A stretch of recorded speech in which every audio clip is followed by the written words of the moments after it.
beauty, brains, and advocacy. Kining tulo ang mamahimong yawe aron mas maangkon ang bag-ong titulo isip Mrs. Cebu 2023. Kapin sa napo ka mga inahan, gikan sa laing-laing dapit sa Sugbo ang morepresentar silang dakbayan ug lungsod. Karong buntaga, sa iranta ang ilang tingguha o katuyuan sa paglusad sa mga beauty pageant.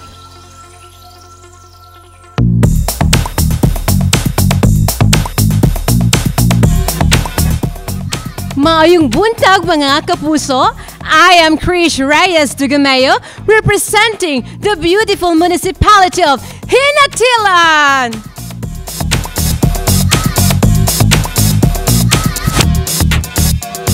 Good morning, Suzanne Inyalianos from the Lechon capital of Cebu, Talisay City.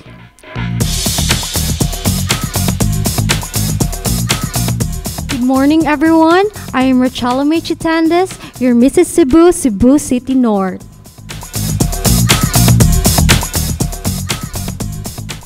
Maayong buntag, Sugboanon. My name is Sarah May Solon, representing Queen City of the South, Cebu. Good morning, everybody. I'm Mary Anjanette Celeste Marte, representing Lapu-Lapu City. Maayong buntag Sugbo. My name is Sheila Ann Olivar, representing from the beautiful, humble city of Bugo. Blessed morning, everyone. I am Maria Agnes Vio Vicente de la Vega, representing Consolacion. Good morning, everyone. I'm Marian Camilo, and representing the beauty of San Fernando North.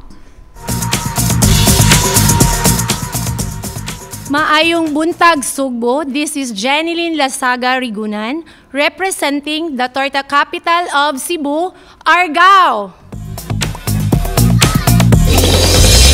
And we have with us sa studio mga kapuso si Miss G. Candelasa Eribal, ang organizer sa Mrs. Cebu, and of course, she's also the regional director of Mrs. Cebu, Philippines. And of course, si Miss Princess Josebel May Bahamonde, ang reigning Mrs. Cebu 2022. Good morning, kaninyong duha, and welcome sa GMA Regional TV Live. Good morning. Okay. So glad to be here. Thank you so much for gracing this program. No, dayag ang kaanyag yun sa ato ang mga candidates nga naa karon diri. Can you tell us unsa ni ato ang the title of the crown, unsa ni ilahang gi-aim? Ang atong main title is Mrs. Cebu Philippines, and we do have 5 crowns for this year. Okay. So the Mrs. Cebu Philippines 2023, the Elite Mrs. Cebu Philippines 2023, MS Cebu Philippines 2023, Mrs. Cebu Philippines Tourism 2023, and the Mrs. Cebu Philippines Charity 2023. So balig lima gyud ni ang more represent sa Cebu. Okay. So Miss Princess, what is the ultimate goal and vision of Mrs. Cebu? Well, for me, the ultimate vision for Mrs. Cebu is to empower the unempowered. And of course, to inspire others by serving people as well. Okay. Balik ko diri nimo ni kang Miss G. Miss, unsa inyohang gipangita karon nga ning ining bag-o nga ma-crown ninyo as Mrs. Cebu? This is an advocacy-driven pageant, and we promote inclusivity. So we accept married, single mothers, widows, separated. So we do not discriminate whoever would like to join. These are the misses who are having their dreams way back when they were still single, but they want to pursue their dreams. Yeah, diba? Okay, and also to Miss Princess, how was the year so far sa imuhang pag-reign? Unsay natabang sa Mrs. Cebu to you as a person? Well, Mrs. Cebu gives a lot of opportunity. There are a lot of offers like skincare products, of course, commercial, TV promotional, and then other events. There are also offers like judging, hosting, and being a model of a brand as well. But to you as a person, ang growth aniya sa imuha as a person? Yes, Mrs. Cebu transformed me. Before, I am a nobody, but now I am somebody, the Mrs. Cebu of 2022. Wow, okay. So, Miss G, kindly invite all our kapuso para sa Coronation Night sa Mrs. Cebu 2023. I'm inviting everyone I'm inviting everyone to watch the coronation night of Mrs. Cebu, Philippines that's happening on November 30, 2023 at the Pacific Grand Ballroom of Waterfront Hotel and Casino. So please score your tickets to Waterfront Cebu ticket counter, and also we can also have the tickets and can avail of it through our major sponsors, platinum sponsor, the More Dental Clinic. So yeah, they can also avail their tickets there. Thank you very much. So ang naalang nato karon si Mrs. Cebu, Philippines 2022. And with you, naapay 4 other reigning Mrs. Nga wala Actually, lang karon 8. 9. We are in our batch. We are 9, and then yeah. They will be turning over on November 30. So all of them. Okay. And now, ato sang sayran karon si Nico Sereno kay iyang nakauban dito ang mga kandidata alang sa Mrs. Cebu 2023. Good morning, partner May, mga kapuso, daghan kayong salamat. Nakauban nato mga anyag kayo nga mga kababayan, mga Sugboana, partner May, pagkanindot paminaw no nga dili na ay mga daga, mga miss ang Musalmots beauty pageants, mga missisad, mga ilaw ng tahanan. Unsa kay preparasyon nila atong pangutanon kinsa man diri? Miss Argao, unsa may preparasyon nimo para sa pageant? I have a lot of preparation of this pageant because as a mother, we need to balance our time because we have kids already. And then some of us are career women. So me, myself, I am an entrepreneur. Wow. I am a mother and I have a small business in my hometown. So it is very necessary for me to have that time management, and then the body goals and the beauty goals.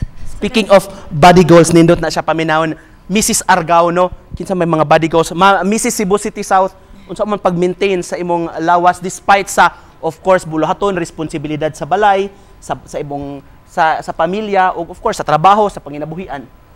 Well, for me, I have also time management and also body goals and morning. And morning, I'll do exercise and yoga. Yoga. Mrs. Talisay, pila, can we get to know you more? Pila imong anak? Actually, I'm the only candidate who's childless, so I am representing married women who's actually having difficulty with giving birth. So I'll represent those women because it's actually a known issue. And yeah. Very inclusive nga pageant, partner May, no? Kanibiyon ta si Mrs. Talisay ang mukanta para nato. Sige lang, some other time atong pakantahon. Last candidate siguro. Okay, Mrs. Cebu City North, unsa nakaka-ready dili ba? Unsa, how supportive man imong family para sa pageant? Well, I do support only myself. But I have sisters here who always supported me. Is this your first time to join the pageant or even before? Second time. Single pa ka nag-pageant? Second time? Mrs. Lapu-Lapu, excited na for the pageant? Yes, I'm very excited. Kumusta man ang kaning dili ba ni draining sa time nimo, mga rehearsals, mga practices, of course ang demand sa pageant pas pamilya pa? Well, I already set expectation for myself. So at the same time, I'm working. I'm a manager, but I do time management. So I know my priorities. So Monday to Friday I work, but Saturdays and Sundays this is time that I incorporate with my sisters. It is a good thing because our activities usually fall on Saturdays and Sundays. So I'm good. Thank you. Consolacion, kumusta? How are you? It's okay, sir. Murag kulba gamay. Kulba? Pero on the pageant night mismo, dapat dili gyud makulbaan. Mrs. Hinatilan, murag layo-layo gining biyahe mga kapuso. Kumusta? I'm fine. Can we get to know you more? Pila man kabuk imong anak, unsa may imong career? Okay, I only have one child and I am an educator. Educator? Yes, and we celebrated World Teachers Day last week, and I'm so honored and privileged because I was awarded as one of the most outstanding teacher in our division. Wow! Congratulations. Thank you. Napagili ni sa Academe si Mrs. Hinatilan. Thank you so much for joining us. Mrs. San Fernando, kumusta? Basi gusto ka mo shout out sa imong family and friends nga nagtanaw karon? I just want to thank my husband who keeps on supporting me, and especially my family, and to all the senior citizen who keeps on supporting me also. Thank you so much. Mrs. Bugo, ready na? Yeah. I'm ready. Very ready. Thank you so much for joining us, ladies. Salamat kayo for joining us this morning. Og balik ta, partner Mai. Okay, nahinabig yun ni mo tagsa-tagsa diha, Nick, and atong balikan karon si Miss G, kay duna pa siya dugang pahibaw kanato. Yes, go ahead, Miss G. Yes, the winners of the Mrs. Cebu Philippines will be competing in Manila. The 5 winners will be competing in Manila for the Mrs. Philippines International. So if they also win the crown for the Mrs. Philippines International, any international crown, they will also be competing internationally, Mai. Wow, bongga yun yato ang mga misis. So thank you so much, Miss G. Dagang salamat, Mai. Dagang salamat. Eribal. And of course, Thank you so much, Miss GMA. Princess.